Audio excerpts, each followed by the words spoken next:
jantung Sulawesi Tengah, di sebuah kabupaten yang dulu dikenal dengan keindahan Teluk Tomini dan keramahan penduduknya, sebuah luka kelam tercipta.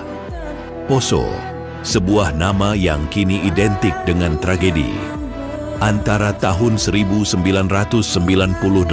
hingga 2001, kabupaten ini menjadi saksi bisu dari salah satu konflik paling berdarah dalam sejarah modern Indonesia.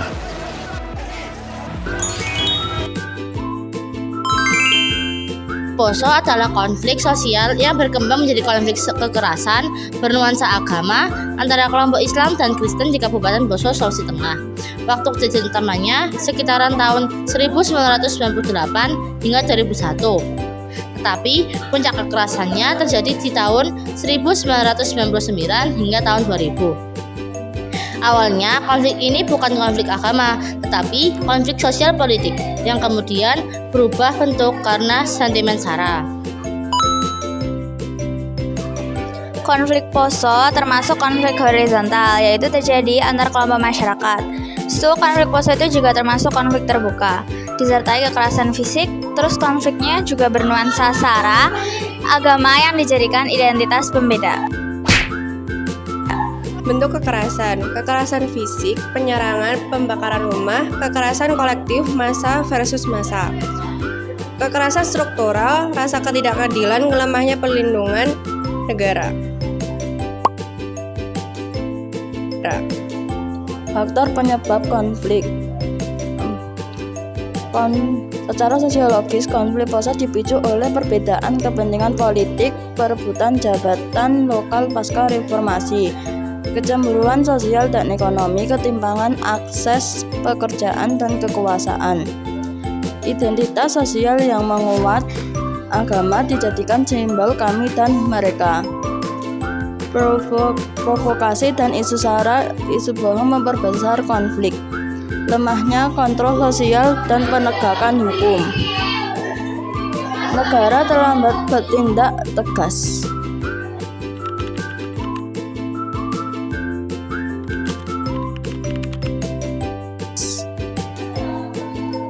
Pihak-pihak yang terlibat itu ada masyarakat Muslim, masyarakat Kristen, elit politik lokal, aparat keamanan TNI dan Polri, kelompok bersenjata dari luar daerah. Adapun isu-isu konflik, isu yang berkembang dalam konflik Poso antara lain ada isu agama, agama Kristen dan agama Islam yang dipolitisasi. Ada isu ketidakadilan dan diskriminasi, isu keamanan dan rasa takut di masyarakat, isu balas dendam antar kelompok. Isu-isu tersebut menyebar luas dan memperkeruh keadaan. Sumber utama konflik Poso berasal dari ketegangan sosial dan politik lokal setelah masa reformasi. Perbedaan kepentingan dalam perebutan jabatan pemerintahan ditambah ketimpangan sosial ekonomi menimbulkan rasa tidak adil di masyarakat. Konflik kecil antar individu kemudian melebar karena dibingkai dengan identitas agama.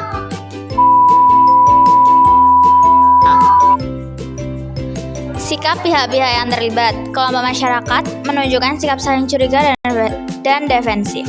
Elit politik sebagian memanfaatkan situasi konflik untuk kepentingan kekuasaan. Aparat keamanan berawal konflik kurang tegas dan lambat bertindak. Kelompok luar daerah memiliki sikap radikal dan konfrontatif. Perilaku atau tindakan dalam konflik, penyerangan antar kelompok, pembakaran rumah dan fasilitas umum, pengungsian besar-besaran, aksi balasan yang berulang, penyebaran isu provokatif. Hasil akhir konflik ditandatanganinya Perjanjian Malino 2001. Berakhirnya konflik kekerasan secara terbuka. Pemulihan hubungan sosial secara bertahap. Meningkatnya kesadaran akan pentingnya toleransi dan dialog konflik mereda, meski proses rekonsiliasi masih berlanjut. Teori konflik pada kasus Poso. Teori konflik Karl Marx versi ada perbuatan kekuasaan dan jabatan politik lokal. Kelompok tertentu merasa lebih diuntungkan, sementara yang lain merasa dirugikan. Ketimpangan ini memicu rasa tidak adil yang kemudian meledak menjadi konflik terbuka. Intinya, konflik Poso dipicu oleh ketidakadilan dan perbuatan kepentingan bukan umum soal agama.